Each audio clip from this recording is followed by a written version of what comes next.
Hello and welcome, fellow awesomeologists, to Awesomeology. My name's Sue. And I'm Ben, and in this episode, we are welcoming Tobi Weingart, Chief Program Officer at the National Credit Union Foundation. Welcome to the show, Toby. Hello, Ben and Sue. I'm so happy to be here with you this morning. We're so happy to have you.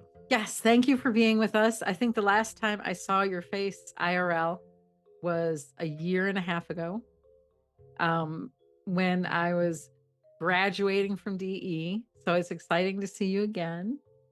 We're going to get to all of the things, everything about you. You're going to tell us all kinds of things. But Life story. We're expecting yes, life story. yes. But let's start because we have listeners that are not credit union people. Let us start with explaining to us what is the National Credit Union Foundation. Sure. So, the National Credit Union Foundation is the charitable arm of the U.S. credit union movement. We are America's Credit Unions Foundation. And so, we exist to uphold and maintain the mission and the heart of America's credit unions. It seems like you've said that once or twice before. Well done. Thank you. Maybe has come up in the past for you.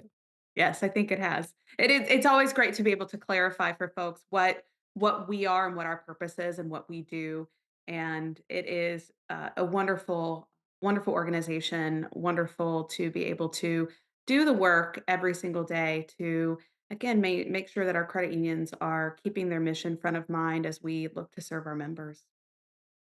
So, Sue mentioned her graduating from DE about a year ago. You should definitely give us a little flavor of what DE is. Also, you talk about the foundation being the charitable arm of the movement in the U.S.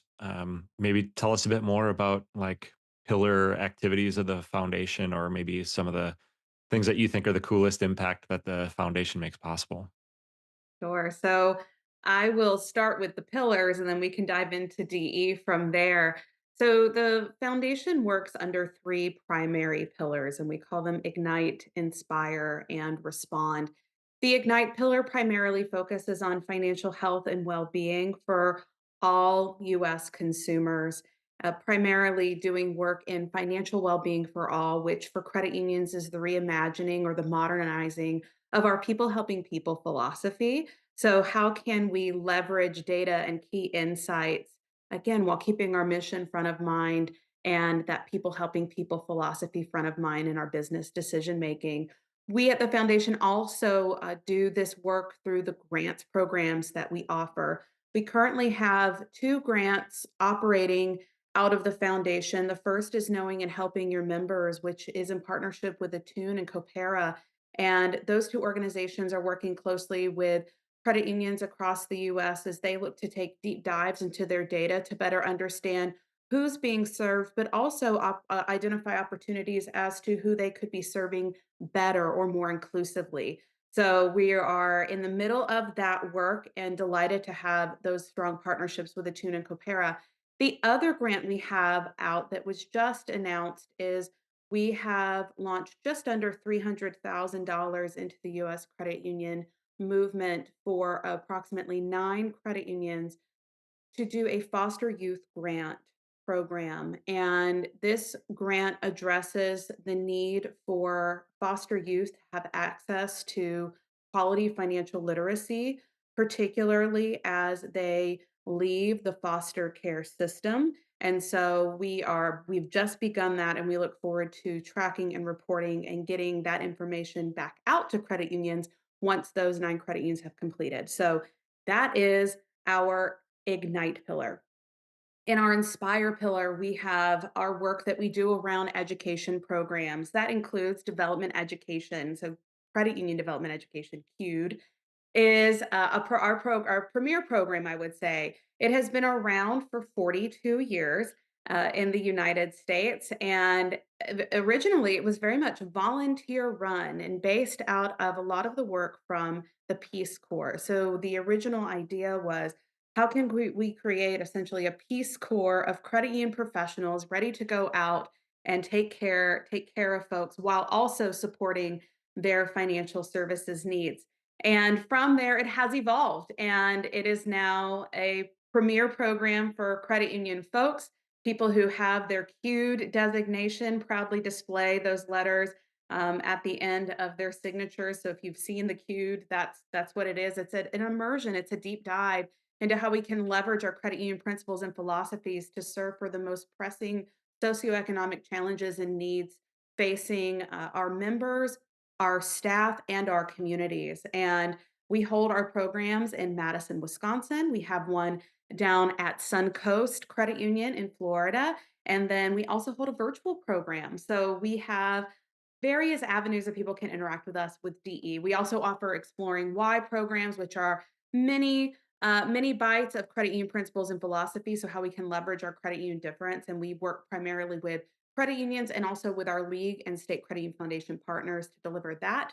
And then we also, under our Inspire pillar, are able to award credit union professionals who have shown exceptional, exemplary work in addressing and making meeting our credit union mission, meeting the moment with that, with our Herb Wegner Memorial Awards, which have been announced for next year. And then we have the honor of having those awardees at our foundation dinner, which occurs simultaneously with America's Credit Unions Governmental Affairs Conference in, I think it's early March this year. It's not February, early March.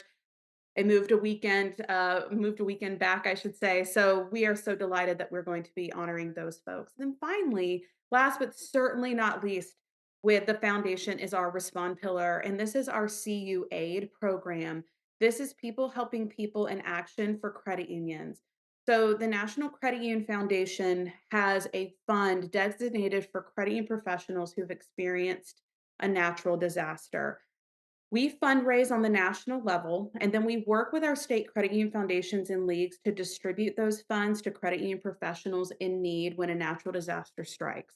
So currently, we are working very closely with our partners in the Carolinas, as well as in the from the League of Southeast, to distribute funds to folks who've been affected by the most recent and devastating hurricanes. So we continue to fundraise, and then of course, many of our state foundations have their own disaster relief funds as well, and they continue to fundraise. So it's the power of cooperation, Principle Six, coming together to take care of our credit union professionals in those times of need. So it's a lot of wonderful things that we have the opportunity to do at the foundation, and we do that with a mighty team of 13.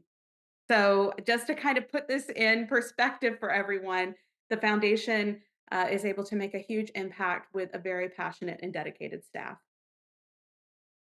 Yeah, amazing. So you have a couple of things going on. Awesome. Yes, a couple, but they're so heartwarming, and they're truly pure in intent in trying to ensure that people have what they need to be successful, whether Yeah. it's a roof over their head or the education that they need or the grant funding to better impact their communities. Those are remarkable when you think about it.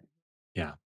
Yeah, the coolest thing about the foundation is just this like next level opportunity for credit unions to make an impact. And the foundation kind of creates the vehicle or vehicles for all of that to happen, right? I mean, credit unions doing their own amazing work, kind of boots on the ground stuff in their communities around the country for sure. But through networks that, get created through DE and through things like disaster response and all of that, I mean, just ways to kind of amplify our impact beyond our own communities and use that super tight super powerful network of credit union people and credit union organizations that we all talk about as kind of the magic, the secret sauce of the industry, and the foundation kind of creates a space for that to all become possible. It's a beautiful thing It for is. sure. It is indeed. So now that we've learned a whole lot about the foundation and we're all big advocates and believers in what y'all do and everything, can you tell us a little bit like about your journey and how you got to the foundation? Sure. So uh, I began my credit union journey at Educators Credit Union in southeastern Wisconsin. I was newly graduated from the University of Georgia. My parents had moved to Wisconsin due to my dad's job. And so, like any good millennial, I moved back in with mom and dad, and I brought my dog. I brought my puggle, and I lived with mom and dad. And my I was trying to figure out if I wanted to go to grad school. At that point, I had been accepted into law school, and I wasn't really sure if that's what I wanted to do or not. So I deferred acceptance to law school. And much to probably my parents' dismay that I did that, I'll just put that in as just a true, it's being truly transparent. I think they were like, "Oh yeah, this is the direction she's going in." And I applied to the credit union down the street. I was living in downtown Milwaukee at the time, and I was just looking for a foot in the door somewhere, a place to get some experience. Honestly, health insurance was still a thing. We didn't have carryover health insurance yet. You couldn't just stay on your parents' plan after you graduated. So I was hired in as a full-time loan officer, which at Educators wasn't. It didn't just mean I got to do loans, because if you saw my credit card balances at the time, you would have not wanted me to do any of your lending. And I began as a teller, and I started out on the front line, and I learned all the ins and outs of taking care of people and their financial questions from that perspective, and then learn how to open accounts and learn how to do account management as a member services rep, and eventually made it to loan training, but not before I got hired into the training department. So I then became a trainer, and I did a lot of new employee orientation training, member service training. Eventually, did, yes, loan training, did, of course, loans because of that loan training, spending time in our contact center, some work in our branches. But eventually ended up managing the training department, and the credit union at the time was rapidly growing because I was so fortunate to work at Educators, which I truly believe is a gem when it comes to being mission focused in the decisions that we make. We always talked about doing the right thing, acting with honesty and integrity, and really looking out for our members and our communities and those decisions that we were making on their behalf. So as my career grew in training, I was able to then impart those values into our new employees, which was fantastic. Then just continued helping the credit union grow, supporting them from a training and development perspective on new initiatives that the credit union was doing. There were some mergers in there as well. There were new systems coming in left, right, and center. And one of the programs we brought in was, at the time, CUNA's Creating Member Loyalty. And we recognized through as we were growing, we had an opportunity to create some consistency in our operations and communications as we were working with our members. And as we were bringing that program in, we were doing really well. It was really successful. And then there was an opening at then CUNA for someone. They needed someone on their team to go over to Creating Member Loyalty.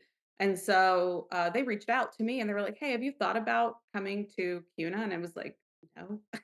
Never had. I was like, "No, I didn't really think we were gonna be in Wisconsin." And, side note, I did meet my husband at the credit union. He's no longer in credit unions, he's an engineer, but that's part of my story too. That's probably why I stayed in Wisconsin as long as I did. But I ended up over in Madison. We decided to leave Racine and go to Madison, and when our daughter Betty was about, 2 at the time, and I got to see the credit union system from a whole different perspective on the national level, understanding how our trade association supports our credit unions. And while I was at Educators, I should backtrack, I went through credit union development education. So at Educators, we didn't have DEs on staff. It wasn't that mission wasn't a part of who we were. It just was not a training, I think, that had been explored at the time.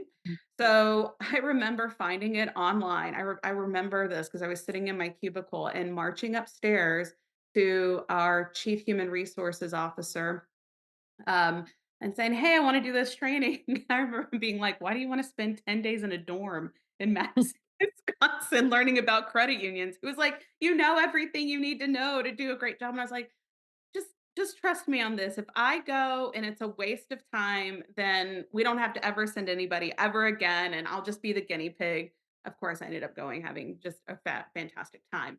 So, while I was at CUNA, I had the chance to get reconnected with the DE group because the foundation was just sitting a floor above me. So I had a chance to get reconnected with the gang over at the foundation. I had a great time working in creating member loyalty. I got to meet wonderful credit unions from across the nation, wonderful people as passionate about taking care of the training and development needs of their staff as I was. And then as the job continued to grow and expand, then the opportunity for the foundation came on to join them as the in education programs. And so I said, well, it's time to take another leap. I had been at, I think, CUNA proper for about 3.5 years at that point, or 3 years ish. And it was time to move on. And so I moved over to the foundation and again got to take another dive and another journey into how the credit union movement continues to keep people at the center of our business model and do it through the lens of mission-based training, do it through the lens of how we leverage our credit union difference every single day, where creating member loyalty was very much about tactical pieces. And I know that many people probably listening to this podcast are familiar with some of those programs, whether they did BDST, whether they've done Service Star, creating member loyalty, all of those have very similar types of drum beats. And so this was an opportunity to look at things through a different angle and lens. And while I was doing mission-based training and really diving into our exploring why and exploring our values, functionalities, had the chance to start co-facilitating DE. And after co-facilitating DE a couple of times, our organization was maturing and growing. And so my boss at the time had the chance to move into a different role. And so I moved into becoming the DE director, which is not just taking a look at things domestically, but also internationally and having those international touch points because Mhm. there are international DE programs. And then just last year, moved into the chief program officer role where I oversee not only DE and our education programs, but I also support our FinHealth Fund work. So we have a designated fund to bring financial health and well-being education out into the credit union land. And then I also help support and oversee our grants work and the work aligned with that. So I have a fabulous team that I work with to do all the things. And I that's been my journey. I was an I3er. I'm trying to think what else I've done in credit union land. I've been through many of the Mhm. certifications through America's credit unions that have helped me Mm. along the way as well, and taking advantage of networking and building out a network of just fabulous like-minded people, I think, has also been an integral part of my journey. That is quite Wow. the journey. Yeah. And I moved back to Georgia, part of Yeah. it too. So now I'm back in the South. So I've reacclimated. So I no longer like I can't be cold anymore. And I don't want to ever move back to somewhere with a snow blower. I have to be honest. I gotta just transparent. Hey, Yeah. That's fair. We appreciate your good for you. We transparency. Yeah. understand. We get it. I know. Yeah. Well, seriously, you've done a lot along the way, and good on you to take the leap of faith, or whatever it is that made you open to some of these new opportunities that have gotten you to where you are now. What do you say to someone who's, I don't know, been with a credit union, maybe not for too long, maybe for a long time, and either an opportunity within their own organization or maybe somewhere else within credit unions? What do you say to someone like that to, I don't know, give them the nudge to at least consider it, or maybe even make a move that takes them somewhere new? Yeah, a couple of things. I will say to someone who's new, uh, it does your tenure does not necessarily matter when it comes to some of these opportunities. It's about your heart and your passion and what you believe in and what you think is going to be right for you. Because sometimes everyone's looking for like right timing. And of course, there are things where timing isn't the best for you, whether it's in your personal life or in your professional life. But really really think about that. No matter your tenure, go with your gut. uh, I think sometimes we might hesitate to have a conversation or explore an opportunity because it may feel disloyal, or it may feel you may get into your own head, but really look at it as a conversation to just explore and discover. I call it window shopping. It's okay to window shop. Doesn't mean you have to buy. It also doesn't mean if you go through the process and you realize it's not for you that you can't say this isn't really the right fit for me. So I think it's having that explorer mindset on the cap on at all times, maybe thinking of yourself as I don't know why Steve Irwin comes to mind, but I guess that's my explorer of the day. But just kind of having that safari hat on and being comfortable with exploring. And then if that's not the journey for you, there's another trail. There's another Yeah. trail, there's another spot. Yeah. I love that. I love the advice of going with your gut. I mean, especially thinking that there might be several people, maybe even dare I say the majority of people in this industry that are, very fact-based, analytical, got to see the data, all of that kind of stuff, or be able to prove or know that this move is going to be good for them and exactly where they need to be in the right fit and all that stuff. And yeah, like all of that is important, certainly in our day to days, and then also I suppose when considering a new opportunity. But sometimes though, like you need to trust your gut, you need to trust your heart, Yeah. and just roll with it and make your best. And like you said, sometimes you'll be pleasantly surprised. Other times, maybe you just need to keep the receipt and return that thing that you bought while you were shopping, right? Yeah, exactly, and it's okay to also take time to make decisions. I think sometimes as well, folks are like, "Oh, well, this is happening and I have to act so quickly on it or I'm never gonna have another opportunity," and the reality is that that's likely not the case. If you were on a journey and you were somebody's, like, top candidate and you realize it's not the right fit for you right now, the likelihood is probable that you will in the future be somebody else's top fit Mhm. and top Yeah. candidate for another opportunity that you may end up loving even more. So, really also trusting a little bit in the karma of the universe in this as well can, I think, go a long way for folks. Dare we say trust the process? Trust the process, Ben and Sue. We have to trust the process. Right, right. So, Toby, one of my toxic traits is that when I find out someone was involved with creating member loyalty, Mhm. I have to fixate on that for a little while. Okay. I was an organizational trainer as Do you well. want me to leave you 2 alone for a Yeah, minute? I could can you? I leave. mean, we Okay. kind of want to. We could do a skill practice. Yeah. Could we make Ben go through a skill practice, We please? could. We could. We have the stats.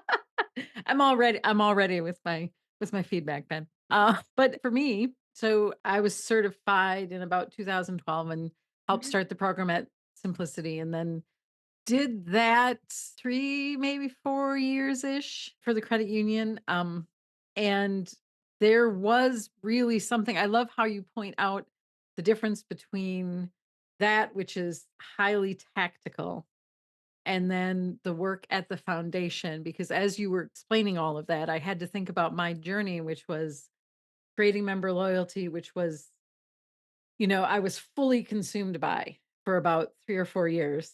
Um, and then fast forward 6, 7 years, I'm not doing the math well, to DE, which is really that complete other side. It's sort of the, I don't know, dark side and light side of the moon. It's the yin and yang of that experience. And I don't think I ever really reflected on how true that was. Um, but let's dwell on creating member loyalty for just a minute, because I really do feel like it was the insights that I took out of that were pretty formative in how I understood connecting with people and the purpose behind those sales and relationship interactions. So, just because you are my creating member loyalty buddy on this podcast right now, what is something that you took out of that program that you've never that you still carry with you? Oh, I think that one of the best parts of creating member loyalty was making and handling a request. Mm. Building that camaraderie with your team members and how you approach people, and then how you also respond and create accountability in that whole communication process. Because that's really what creating loyalty is it's teaching and engaging folks to experience how to build relationships and the Mhm. recognition that we've got folks from all walks of life coming into our credit unions. We need common language, common ways of going about taking care of business in order to better serve at the end of the day our members, right? So I took that away and I still use those skills every day. And I will also say that I think creating member loyalty, along with a lot of the great products that America's credit unions puts out, really focus on what I would say is the head of like your cerebral, your the Mhm. the day-to-day business, and credit union development education is the heart Mhm. of what we do. And that's what the foundation is here for, is to really bring the heart into all of that, what Ben describes as analytical decision making that happens in financial services. So that's my skill. Sue, I'm wondering what is the skill you keep front of mind as you've moved through your career post Okay. CML? Yeah. Yeah. So, well, the thing that I cite for people all of the time is the fact that there are only 2 reasons people buy anything, Oh because yeah. they need it or because it fills, no, because they what is it? Now I've forgotten it. Toby. It fulfills a need, Mhm. um, and what's good gosh, why is my brain has gone completely blank, but there's only 2 reasons people buy, uh, and it, fulfills a need or it makes them happy, that's what it is, and, that I don't know what it was about that idea for me, Mm, but especially having moved into full-time marketing, to understand that and to say, the things particularly in marketing, and particularly when we're talking about marketing financial products, um, this old-fashioned idea that we're going to show them rates, and we're going to talk about, this practical thing, yeah. as opposed to thinking, well, either you have a need or we have to make you happy. Uh, it completely changed my view on how some of that work can get done. So that's my big one. But yes, yeah, really all of those processes, to break it down, each one of those skills, and to break each one down, and think about the reasoning behind it. I think about, building and enhancing self-esteem, which is, fortunately, as what you well know, you do this every day for a certain amount of time, and it does actually become a habit. It does actually, especially, which is funny because I think as I was training it, people going, how am I ever going to remember this? I'm not going to, be able to do this stuff. Um, and to come out of that and thinking, well, this is actually just the way I talk now. Right. It's so true. It's Right. so true. Even when I'm now at the front of the room facilitating, I facilitate better, I would say, because of my experience with creating member loyalty, which that led me when I was at CUNA to build the certified credit union facilitator school. So that's one of my things that I had the opportunity to work on while at CUNA, because I feel so strongly about having positive front of the room communications as we are Mm, working with staff and as we are developing people, and as we're working, if they feel good about the training they're going through, so you well know it translates to how staff work with our members, whether we are fulfilling a need or working to make them happy, because then that also then ties back to financial well-being, because we know that people have a visceral response to money. So it's mm, all a part of an ecosystem, friends. It all comes together really nicely. It just so happens that we in the credit union movement do some of that work in various organizations, but it's truly mhm. a system of information and education. Right. And it does, I think, that by getting getting in touch with each one of these different organizations, you really become a much more full credit union person. And they're just filled with wonderful people. Right. Yeah. For All right, sure. Toby, your answer can't be CML. I'm just kidding. It can be if you want. In all of your experience with CUNA, America's Credit Unions, the foundation, what's your favorite program or initiative and why? Mm. 'Cause I'm thinking actually back, I'm gonna I'm gonna actually think back prior to even being at the national level, and talk about something we did at our credit union long before we did CML. We did something called Mission Possible, and Mission Possible was kind of the precursor to CML in our credit union. This was a program that was based on how we could help improve our overall net promoter scores, and we would take a micro grouping of branches, and we would take them through this communication and relationship development training. It was done all locally. And it was very celebratory from point A to point B. So folks got to come to our home office. We were able to go through the training. People were able to spend time together and build relationships cross branch and cross functionally. They had on site observations we were able to do to help build their self esteem and establish rapport. And then at the end, we had this fabulous celebration party for the staff. And it was like we rolled out a red carpet, we would give out awards. It was truly meant to be from soup to nuts, just overall, you're doing a great job, and how can we continue to improve? And I think that was all done in-house in partnership with a consultant locally that we worked with, and it was, again, my first real, I would say, end-to-end overall org development project that I can honestly walk away and say, I'm so honored that I got to be a part of it, and I got to be a part of people's journeys because things are coming full circle for me now at DE. I now have people who worked at educators, what they might still be at educators or they've moved to other credit unions in Wisconsin that are now coming through DE, and they're like, "Oh, you helped train me on this," or, "Oh, you." One person recently told me, goes, "You were that crazy woman at the front of the room telling us why banks were bad and credit unions were good." I was like, "Well, first of all, I'm glad to know that you realize I'm actually not crazy and I was telling the truth. And second of all, I'm so glad that we've reconnected in this way." So I would say that. I would also say on the national level, I think Filene's I3 program. I know Ben and I spent a lot of time together in that. Wave 15, but what? Yeah. And that was so important in my journey because it gave me a chance to really develop professionally as a credit union person. And then internationally, going to DE, European Union. I went to an international DE a year after completing USDE. And I went because my husband is from the United Kingdom and the program was in Liverpool. He's from a village not too far from there. So he got to spend time with his mom and dad, and I had the chance to go on scholarship. They were so gracious and gave me a scholarship to learn more about how the various credit union systems in Europe operate. And that really opened my eyes as well because it taught me that we do a lot of great things in the US when it comes to financial services.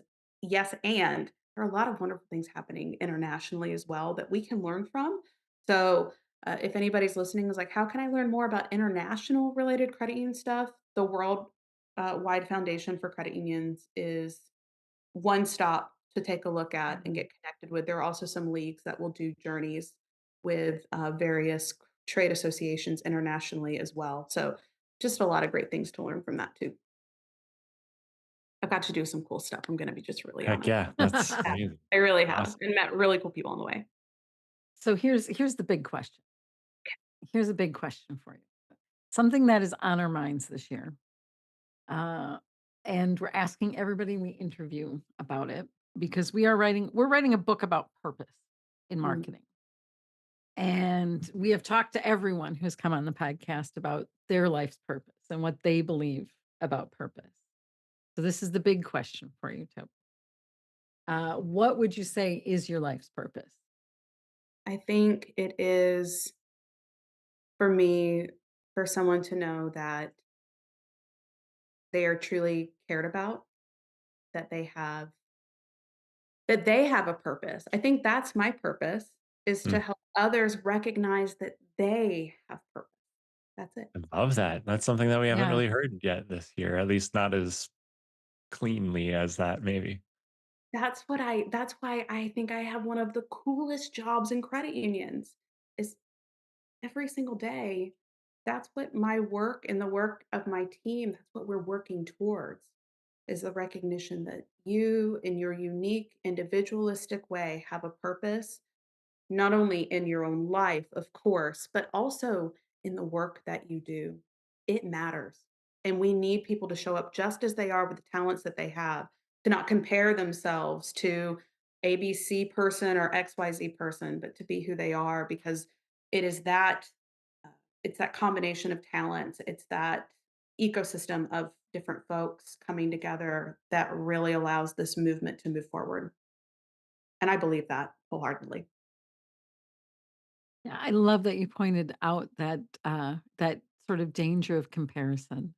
Hmm. I Yeah. think especially maybe in smaller credit unions, but, it's been my experience coming up through, growing up in credit unions that people, uh, there's a danger that you see one path across the credit union, like from teller to lending to, Mhm. management to retirement. And that, is this really singular path. And there's so much, uh, even in a small credit union where maybe that's the entire structure, there's so much ability to express your own talents and to use the power that you have innately in you that doesn't have to be precisely how everyone else experiences that journey. And then when you look at the whole credit union ecosystem, you realize that there are partners and programs and, all these different providers that help support the credit union ecosystem that if you love credit unions and you just don't want to be in a credit union anymore, there are places you can go that are supporting that mission every single day and Hmm. so fully with their whole hearts. 100%. It is truly a symphony, and the music wouldn't sound right if we were missing one particular section. And I remember when I started at Educators, there were 2 women who were leaders in our organization, Shannon Hewitt, who's still there, Michelle Gaber, who is no longer at Educators, but is now a professor down at UW Parkside in the business department, and they both told me, they were like, "It's okay not to not know what you wanna be when you grow up because you're at the credit union, and you can pick your path." And so it's something I've held on to, and I I do think that, and that's why, going back to the conversation we are having a bit earlier about window shopping and keeping your heart open to opportunity, that's why I think that's so important, because to your point, Sue, a lot of people see these linear types of paths, but I'm from the deep South, so I'll use this analogy. There are plenty of dirt roads you should go down as well because they are just as beautiful. They might be a little bumpy, but they're just as beautiful and Yeah. totally worthwhile. Mm. Yeah. And sometimes they're even a shortcut, right? That's right. Well, Google Maps will take you on them. I just, fair warning. If you are Yeah. driving through South Georgia and it's like, turn on this random road, there is a high likelihood, friends, it is not paved. So just prepare yourself. Yeah. But it Be is a ready. shortcut. Don't go down it if it's been raining. That I will say that Yeah. too. Full disclosure. Awesome. Well, Toby, tell us how people can learn more about you, other things you'd like people to get connected to or know. Absolutely. So, first of all, to learn more about the National Credit Union Foundation, you can find us at www.ncuf.coop. We are also on Instagram and on LinkedIn primarily. We also have some Facebook presence. If you want to learn more about DE, ncuf.coop is your place to go. If you want to get on our wait list for DE, or you want to learn more about how to register for DE, we have we have our programs open for 2025. And while February and June are sold out, we still have spots in September and October, and would love to have more folks join us on the DE journey. You can email us at cude, at ncuf.coop. To get in touch with me, I'm on LinkedIn. I'm the only Tobi Weingart you're going to find out there. And I look forward to connecting with folks, and happy to have further discussions around credit unions, purpose, mission-based training, all of the above, or get you connected to our great team at the foundation if there's another avenue that you are interested in exploring for your credit union or credit union organization. Awesome. Thank you. We will share all the links out to folks that might be interested in any of that. And we'll just, I'm sure I speak behalf on Sue to say we'll just plus one and advocate that all of those things that you shared are awesome opportunities. So if you're even slightly thinking about it, just do it. All right. Let us transition into our closing where we which we call our Something Awesome segment, where we share recommendations for cool things, experiences, stuff we've seen, watched, heard, done, whatever it might be. So, Toby, if you have come prepared, good on you. If not, I'll kick us off, and you've got a little bit of time to think about it.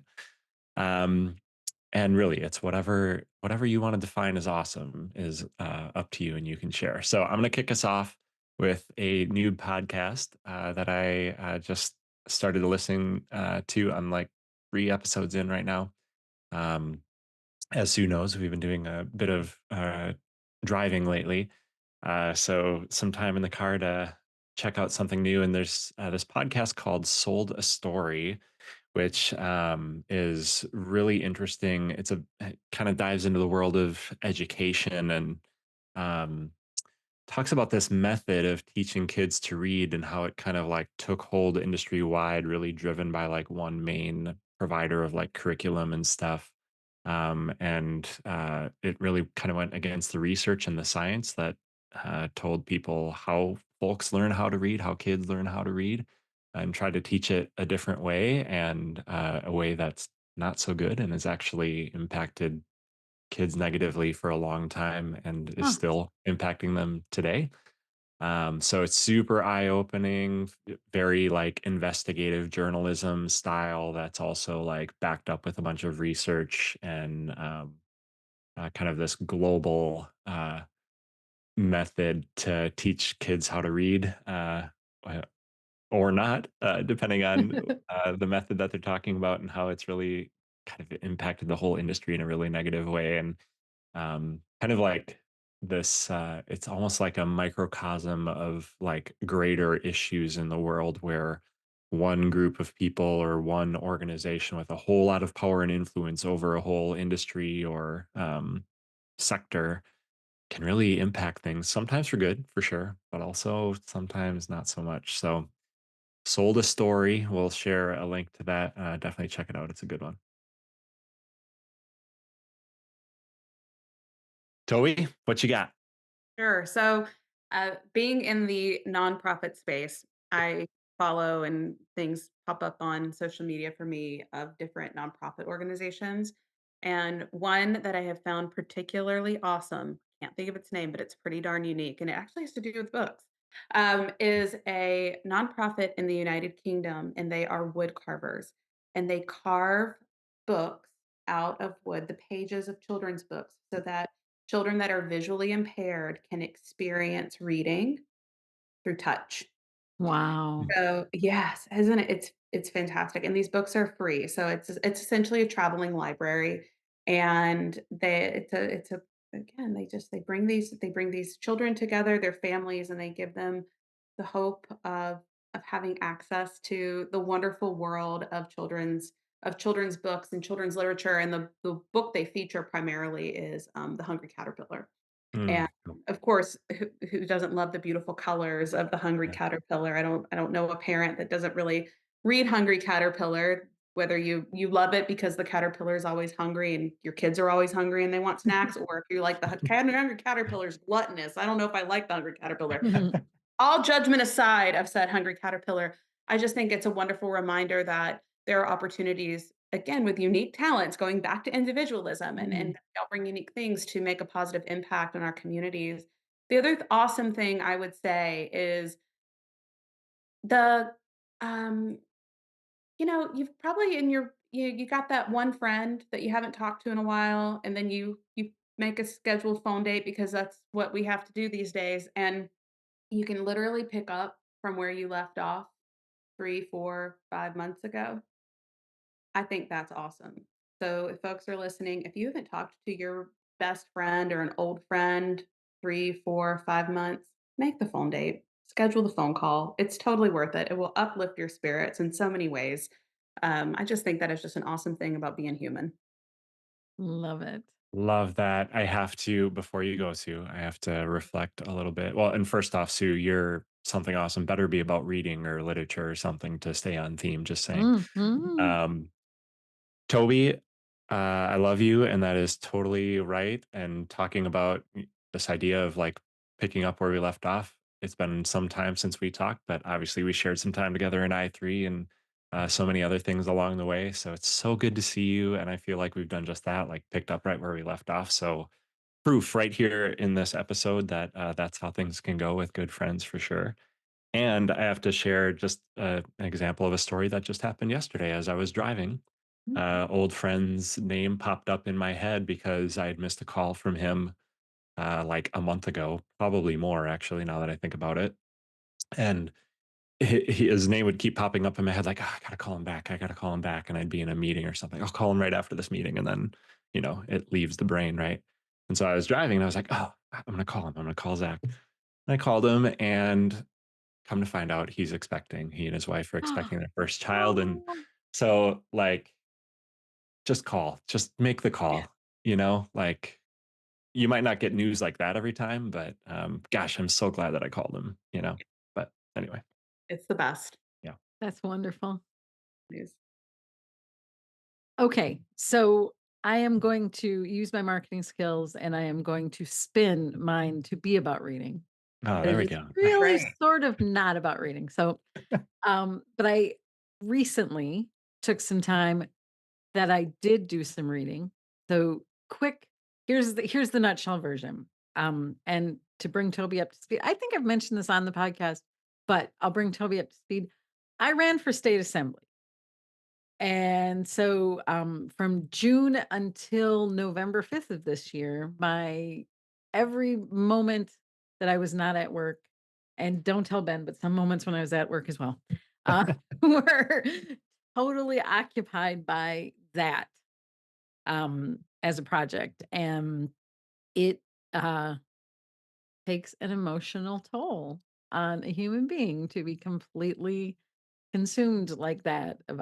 And so, once the election was over, I got uh they called my race at about 10:45 on Tuesday night. I called my opponent to congratulate him.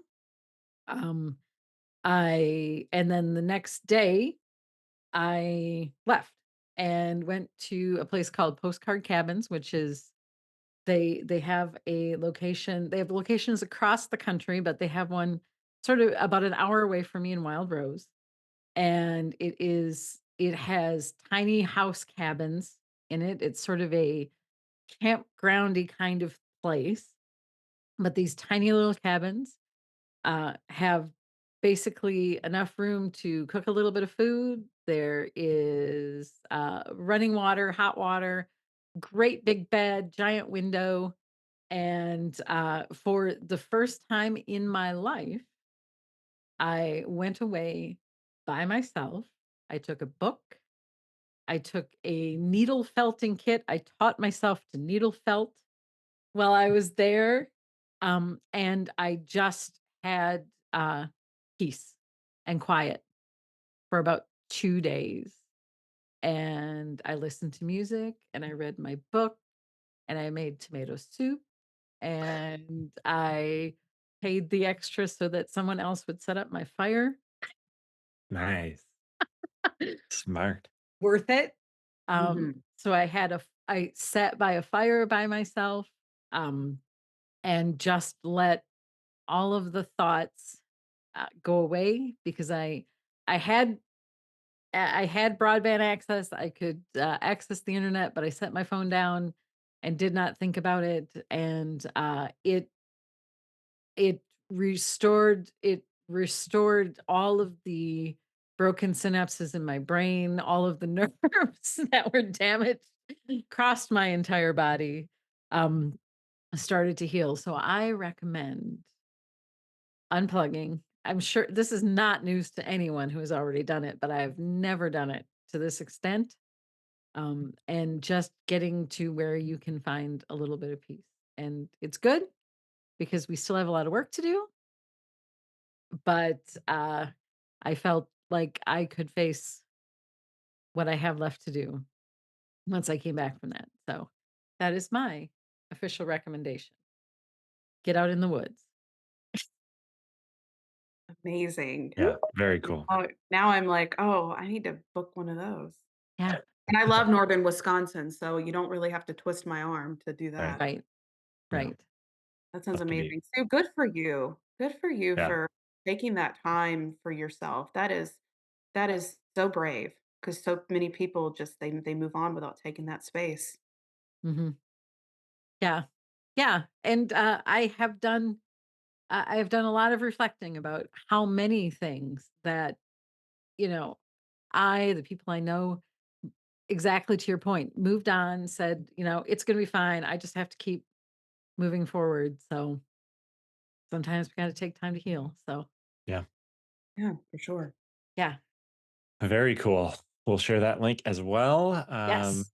Toby, thank you so much for being here. We really appreciate the time and everything that you shared, all the cool opportunities for people. And it's just awesome to see you. It's great to see you both, and, the next time we do this, it needs to be, like, in person in Marshfield, Wisconsin. Hey, heck yeah. Yes, please. Heck Sounds yeah, great. there you go. Yeah. Anytime. Like, we are there, Toby. It's just a Yeah. Oh, matter of I getting know. you there. I listen, I will make that drive. I know that drive. I've been out by Simplicity before many, many years ago. So I know the drive north and where to get off and the cow fields I need to pass. I'm here for it. So Perfect. Perfect. Couple yes, of them. we absolutely do. And it's nice to have a conversation with people who have kindred spirits. So thank you for having me. Well, thank you for being with us. Thank you, listeners, for tuning in and joining us. You can always catch up on some of these great conversations we've had with some amazing, amazing people like Toby all year long on your favorite podcast app, or you can find them all at our blog at exclamationqso.com/blog. Thanks again, Toby. Thank you, friends, for tuning in. Be awesome and see you next time. The Osmology Podcast is a production of Exclamation Services. Thanks to Nick Mulliver for sound production and Kylie Ganther for our cover artwork. Executive producers are me, Ben Bauer, and my friend Suzanne Campbell.